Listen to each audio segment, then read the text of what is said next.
रामेश्वरम में कोई अच्छा रिलायबल होटल ढूंढना वॉज अ बिग चैलेंज। मैंने यहाँ के गूगल रिव्यूज़ देखे होटल्स के सारे फेक रिव्यूज़, 8000 रिव्यूज़ हैं, 4 स्टार है, लेकिन उनके जब 1 स्टार के टेक्स्ट पढ़ा तब समझ में आया कि जो 5 स्टार हैं वो सारे के सारे फेक हैं। आज तो हमारी किस्मत नहीं लग रही है कि चार्ज हो पाएगी। ये है हम लोग जियोन, जो रामेश्वरम में नया वाला खुला है। हम लोग का तो रामेश्वरम का ट्रिप हो गया सक्सेसफुल। डे 3 है, आज वापस आने वाले हैं, बट आज का मौसम हो गया amazing and look at this view. तो हमारा एक्सपेरिमेंट तो फेल हो गया, तो वापस हम लोग आ गए मदुरई वाले रास्ते में। और ये जियोन और जियोन के नेटवर्क ने तो हमको बिगाड़ कर रख दिया है। कुछ और होना हो, लेकिन ईवी चलाने में एक चीज़ का तो रियलाइजेशन हो ही जाता है कि फ्लेक्सिबिलिटी इज़ वेरी इंपॉर्टेंट। अभी मैं गया था वेल सरवना भवन, वहाँ पर दोनों के दोनों जियोन के चार्जर्स बुक थे। आज तो हमारी किस्मत चार्जिंग को लेकर कुछ खास अच्छी नहीं है। लंच के टाइम पे भी जियोन का वो चार्जर पूरा पैक्ड था एंड अभी यहाँ पर ये फास्ट चार्जर है वो भी पैक्ड है। अब ऑलरेडी 2 कार्स चार्ज हो रही है। सो यहाँ पर एक स्लो चार्जर था, बट इससे चार्ज करने का कोई सेंस नहीं है।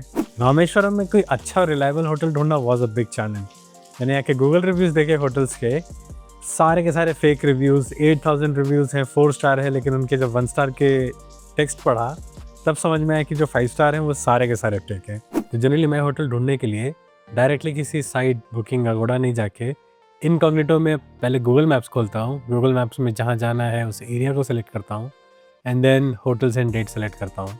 अब यहाँ पर मैंने डाल दिया है just to check 12 to 14 December and these are all the hotels. मैं यहाँ पर कुछ बेसिक फिल्टरिंग कर दूँगा कि at least I want 4 star reviews वाले होटल्स। ये रहे वो कुछ लिमिटेड ऑप्शंस।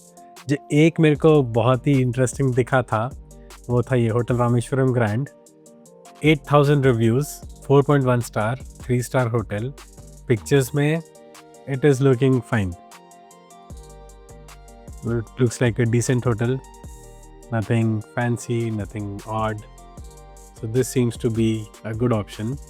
लेकिन जब मैं इसके रिव्यूज़ देखा, so in general मैं इसमें मोस्ट रेलिवेंट इसका पहले न्यूज़ चेक करता हूँ कि रिसेंट टाइम्स में लोग क्या बोल रहे हैं। So lift not available for customers, ये तो ठीक है, ये भी ठीक है। 4 star, 1 star, service in the room is extremely poor and so on. अब जब मैं इसको लोएस्ट रेटिंग चेक करूँ तो देयर आर सो मैनी जो कि रिसेंट टाइम्स में है and somebody has put pictures also कि बेड की हालत ख़राब है and in general a lot of 1 star reviews. But then I think कि ये 4-5 स्टार लोग कौन दे रहा है, मतलब ये अगर इतना ख़राब है तो फिर कैसे मिल रहा है 5 स्टार। तो अब ये एक 5 स्टार है अबाउट अ मंथ अगो, ये तो फिर भी एक लोकल गाइड का 5 स्टार है which is still reliable. But somehow जो ये ऐसे वाले होते हैं ना, nothing against this person, but ये एक रिव्यू है और ये 5 स्टार वाला रिव्यू है। कुछ रिव्यूज़ देख के लगता है कि अब जैसे ये है, कोई रिव्यूज़ नहीं है एंड बेसिक सा फीडबैक लिखा हुआ है। सो आई एम नॉट श्योर कि ये सारे सही हैं या नहीं है, क्योंकि जिनके ख़राब रिव्यूज़ हैं वो तो बहुत ही ख़राब रिव्यूज़ हैं। सो करते हैं, मतलब आई एम नॉट सेइंग कि जो बिना कुछ लिखे पहली बार कमेंट करते हैं, पहली बार रिव्यू देते हैं, गलत है।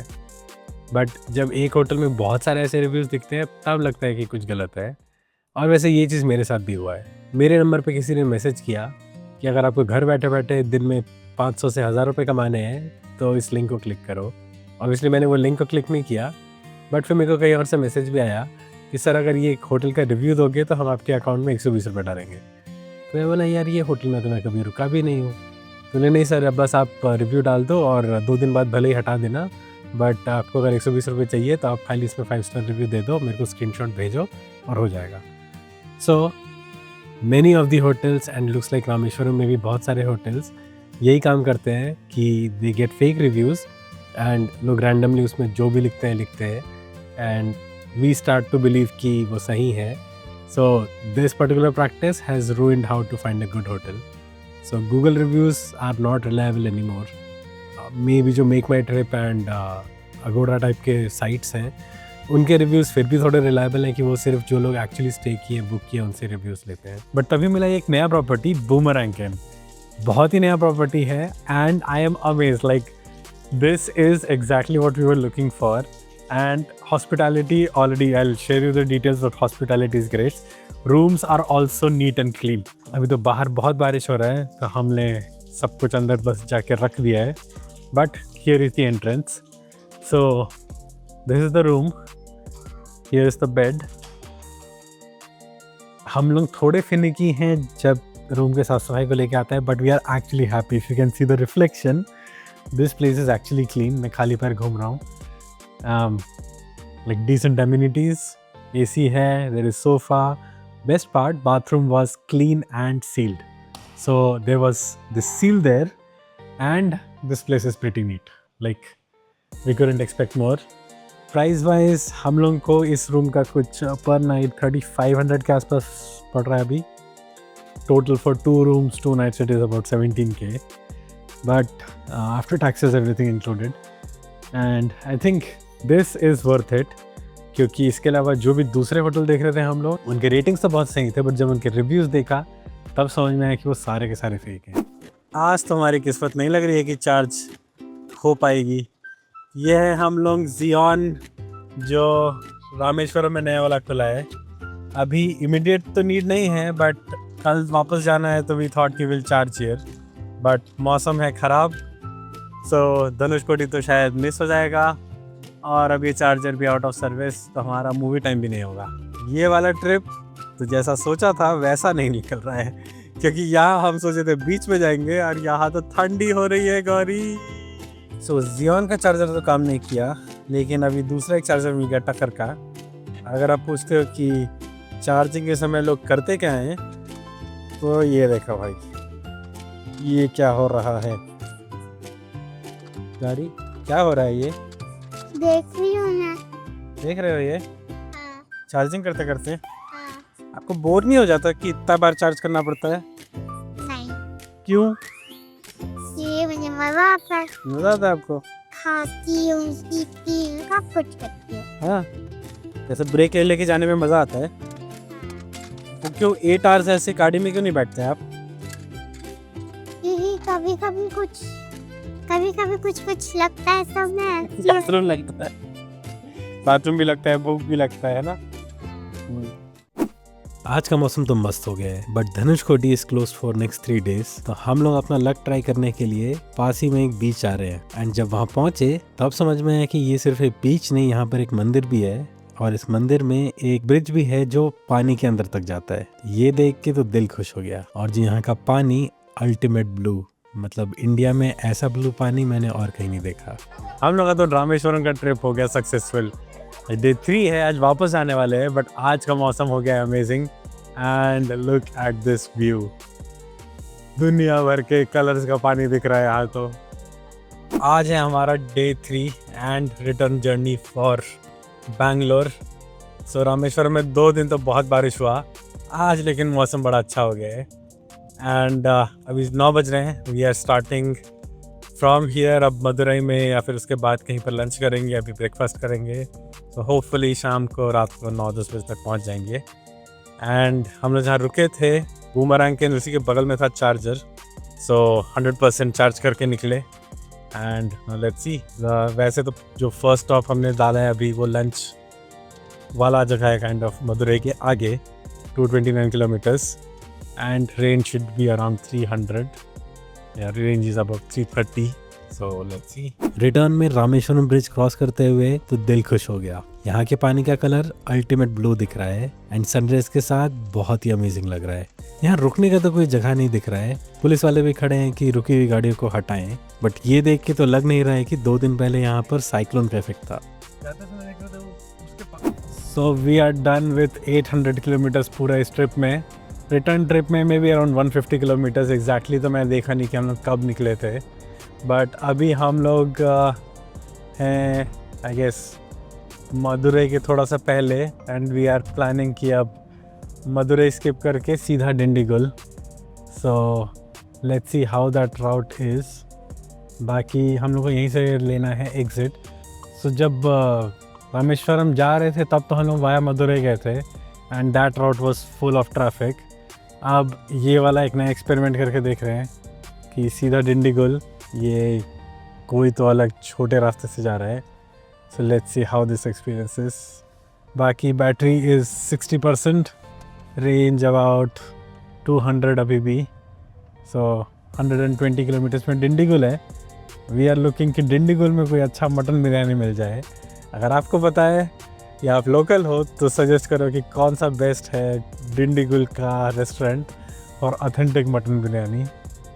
एग्ज़िट लेते ही रोड छोटा हो गया, बट ये रेलवे क्रॉसिंग तो खोल ही नहीं रहा है. तो यहाँ और वेट करने का सेंस नहीं लग रहा है, वापस चलते हैं नॉर्मल रास्ते पे.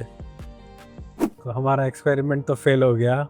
जो वो रास्ता था वहाँ पर एक ट्रेन क्रॉसिंग था, वो तो आ ही नहीं रहा था. तो वापस हम लोग आ गए मदुरई वाले रास्ते में. बस एक डिटोर मिला है जो कि मदुरई का बाईपास है. So we will take that. Similarity दिखा रहा है, ज़्यादा टोल दिखा रहा है. सो वी आर होपिंग कि this is a better road. Otherwise तो मदुरई सिटी क्रॉस करना पड़ता है एंड बहुत ट्रैफिक होता है. So let's see. And then we are planning to stop for Dindigul Thalappakatti, Dindigul के नॉर्थ साइड में. और वहीं पर वेल सरवना भवन में जियोन का चार्जर है. तो एक तीर से दो शिकार हो जाएंगे आज तो. लेकिन थोड़ी दूर चले थे कि सबको फिर से ब्रेक लेने का मन हुआ और on the way temple city Khiladi भी दिख गया. तो अब तो यहाँ रुक ही जाएंगे. ये जियोन और जियोन के नेटवर्क ने तो हमको बिगाड़ कर रख दिया है. हम लोग जा रहे थे डिंडीगुल, लेकिन एक बाथरूम ब्रेक लेना था. तो बोले चलो वापस से टेम्पल सिटी में रुकते हैं और 5-10 मिनट जितना देर भी ब्रेक होगा बाथरूम के लिए तब तक चार्ज करेंगे. अब ये चार्ज हो रहा है. Let's see. चार्जिंग स्पीड है 65 किलोवाट पर आवर. 6 मिनट हुआ है. 6 मिनट में ये 6.5 ऑलमोस्ट 7 किलोवाट ऐड कर दिया. एंड कुछ 40% था शायद, उससे 57 को ले आया. And this is the same place जहाँ पर जाते समय रुके थे. अभी यहाँ पर लंच के लिए नहीं रुक रहे. अभी टाइम तो सिर्फ 12 ही बजा है. सो आवर प्लान है इसकी 1:30 तक डिंडीगुल के ही नॉर्थ साइड में करेंगे लंच. हमने फिर से एक छोटा सा ब्रेक लिया 15 मिनट का. 15 मिनट में ये फिर से हो गया 71-72% तक चार्ज. 45% पे लगाए थे. एंड अब हम लोग फाइनली जा रहे हैं लंच वाली जगह जहाँ पर 2 बजे तक पहुँचेंगे. सो लेट्स सी. फिर से यहाँ पर बारिश शुरू हो गया. बारिश तो हमारा पीछा ही नहीं छोड़ रहा है. बट ये बताओ कार वालों कि ईवी में पहली बार ट्रैवल करके कैसा लग रहा है? कितना बड़ा सरदर्द है चार्जिंग.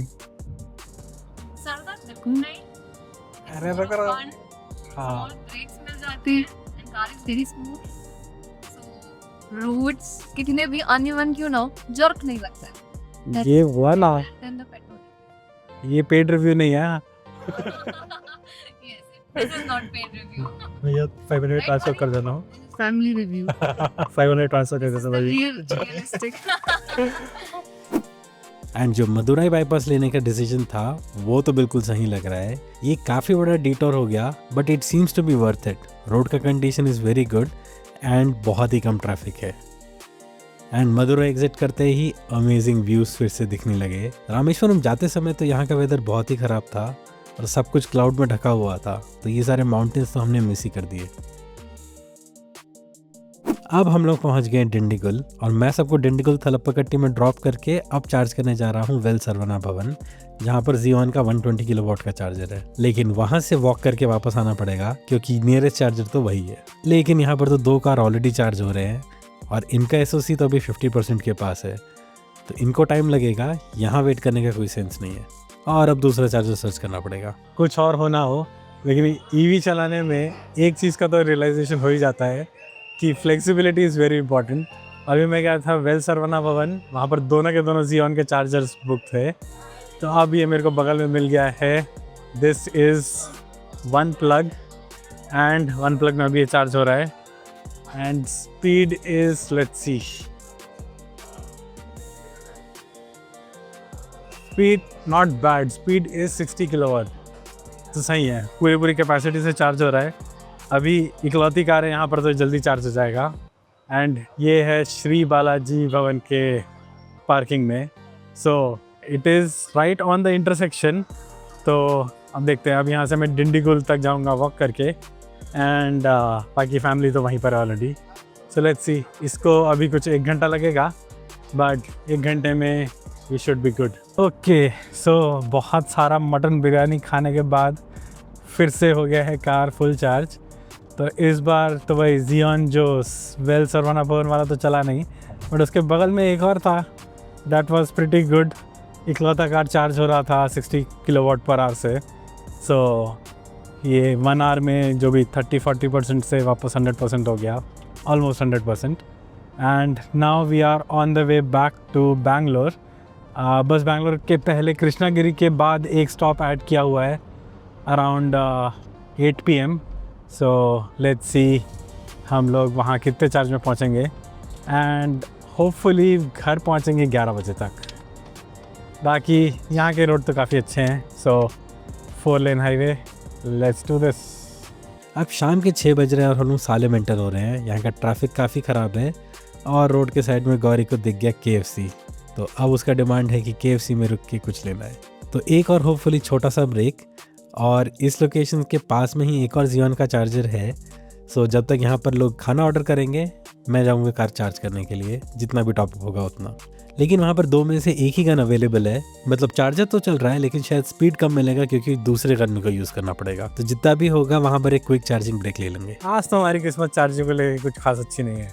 लंच के टाइम पे भी जियॉन का वो चार्जर पूरा पैक्ड था, एंड अभी यहाँ पर ये फास्ट चार्जर है वो भी पैक्ड है। अब ऑलरेडी 2 कार चार्ज हो रही हैं। सो यहाँ पर एक स्लो चार्जर था, बट इससे चार्ज करने का कोई सेंस नहीं है। सो अब देखते हैं, कुछ 40-50% है बैटरी। हम लोग बस KFC में रुके थे, सो वी थॉट कि जितने देर चार्ज होगा, बट ठीक है। बाकी लोकेशन बड़ा ही ख़तरनाक है।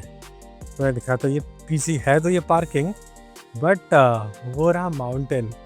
ये है हम लोग अभी सेलम के पास। और अब शाम को सालेम पे ये ट्रैफिक बहुत ही ख़राब हो गया है, और चार्ज भी नहीं हुआ तो फिर से कहीं रुकना पड़ेगा। अब इतने ट्रैफिक में 1.5 घंटे चलाने के बाद कॉफ़ी की ज़रूरत पड़ गई। तो रास्ते में एक कॉफ़ी शॉप मिला जिसके कि बगल में आनंदा भवन भी है, एंड ये एक्चुअली वही आनंदा भवन है जिसके ऑपोजिट हम लोग आते समय रुके थे। तब पता नहीं था कि यहाँ पर भी एक वर्किंग चार्जर है। Okay, so finally last update, 8 बज रहे हैं, हम लोग के सारे स्टॉप्स हो गए, चार्ज भी हो गया।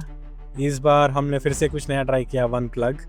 ये है आनंदा भवन के पास, सेलम के बाद कहीं तो बीच में, एंड यहाँ से है कुछ 150 किलोमीटर्स जो कि ट्रैफिक में है। So it will be fun. So let's go. 150 kilometres के लिए अभी 1.5 आवर बता रहे हैं। अब हम लोग छोटा सा डिटोर लेके इस बार इस नए रास्ते से ट्राई करेंगे, कृष्णागिरी को स्किप करके। Let's see how the road condition is and the traffic is. इस बार हम लोग कृष्णागिरी को स्किप करके न्यू बाईपास रोड से जा रहे हैं, जो कि राया कोटाई होके जाता है।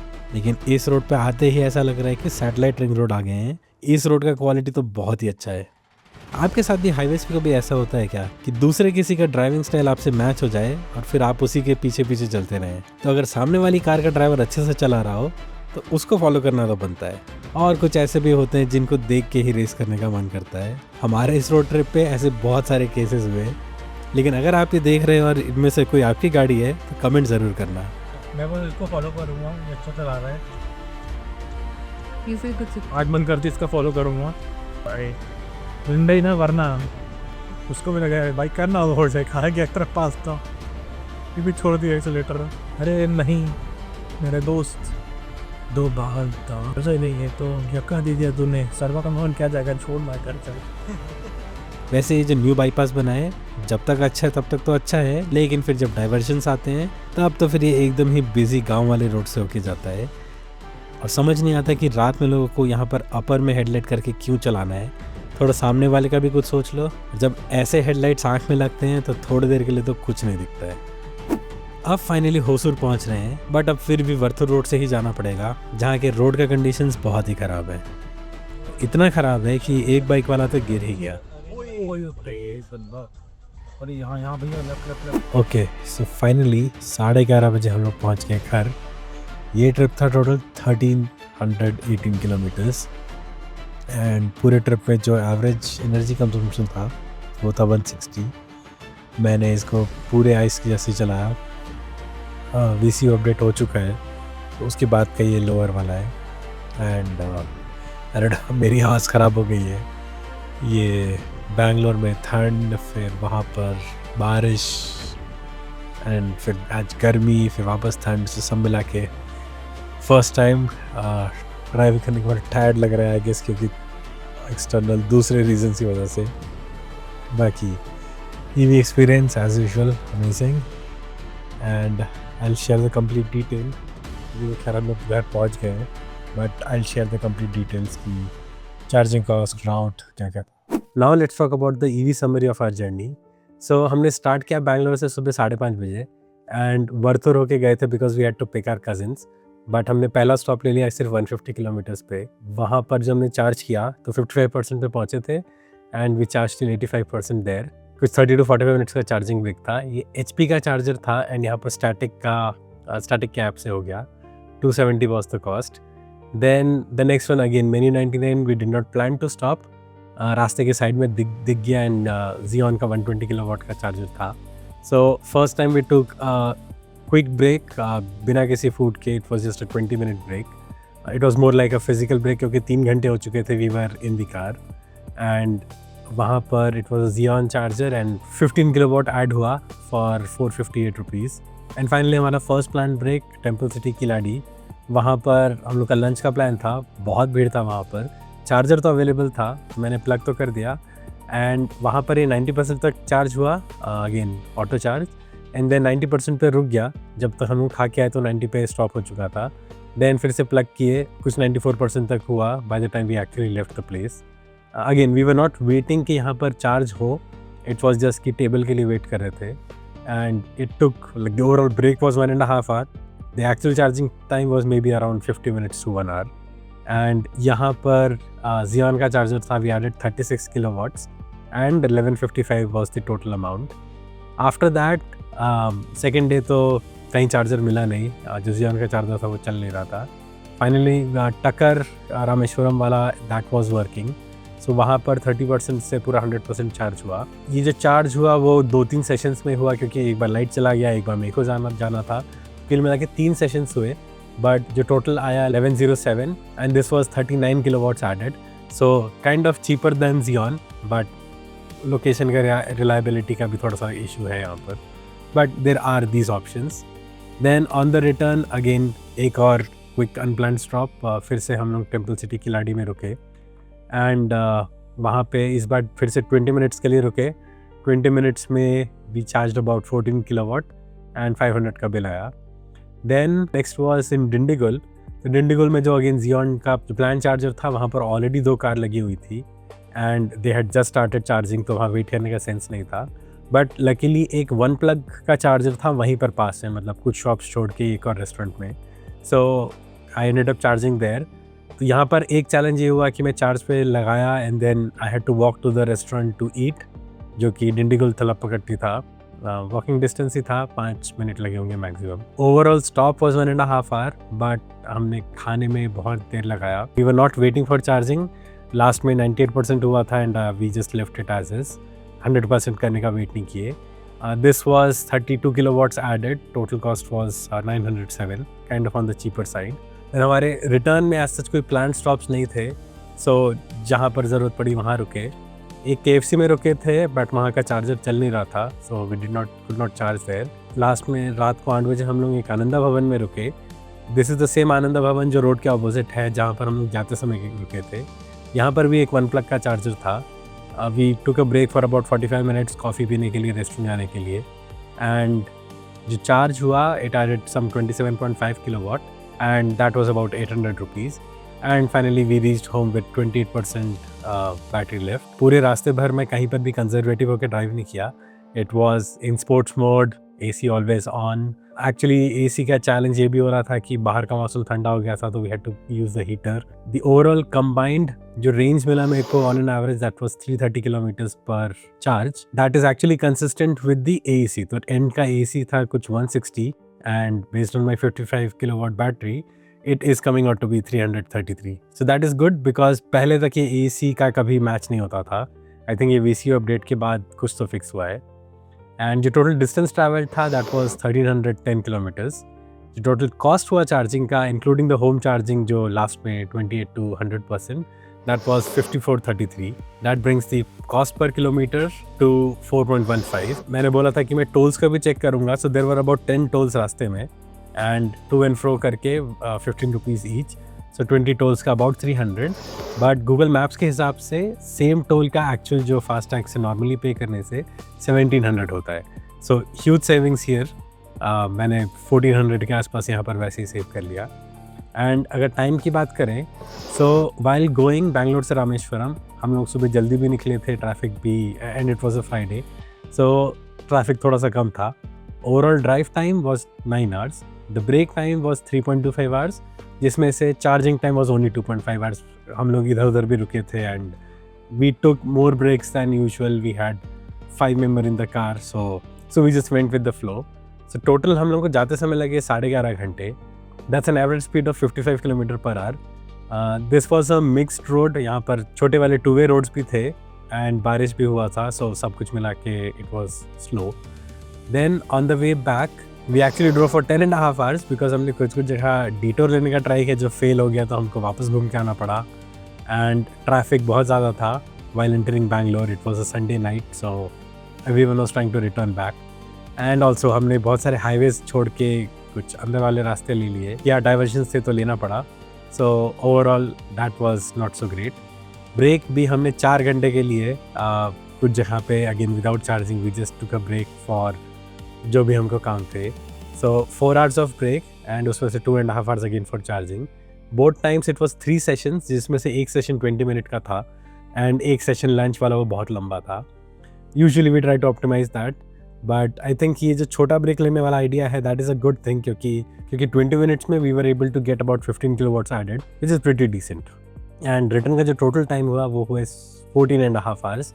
Pretty long, but again drive time was only 10.5 hours. So if you're planning a trip to Rameshwaram, charging can be a challenge क्योंकि वहाँ का इलेक्ट्रिसिटी का कनेक्शन थोड़ा सा स्टेबल नहीं है.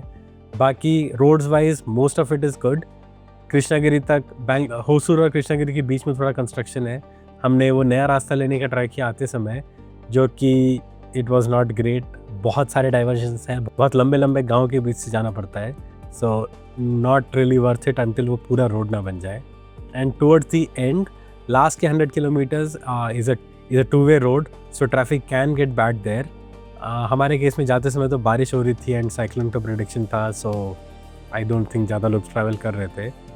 एंड रिटर्न में it was okay, there was traffic but not too bad. And Rameswaram के अंदर there was water logging, so maybe again that was cyclone specific, but otherwise Rameswaram के around roads were good. We could not go to Dhanushkodi, सो एक बार फिर से जाना पड़ेगा रामेश्वरम ताकि धनुषकोडी भी एक्सपीरियंस कर सके. एंड इस ट्रिप के बाद अब लाइन से हमारे ट्रिप्स हैं. सो एक तो है a new route to Goa, then उसके बाद नेक्स्ट वीक ही हम लोग एक और ट्रिप कर रहे हैं Bangalore to Pune, but we are not taking the usual routes. इस बार लेंगे NH66, जो कि एक बहुत ही लंबा राउट होने वाला है, but I hope it is going to be very scenic one. And रास्ते में एक दिन गोवा में भी रुकेंगे उस ट्रिप में.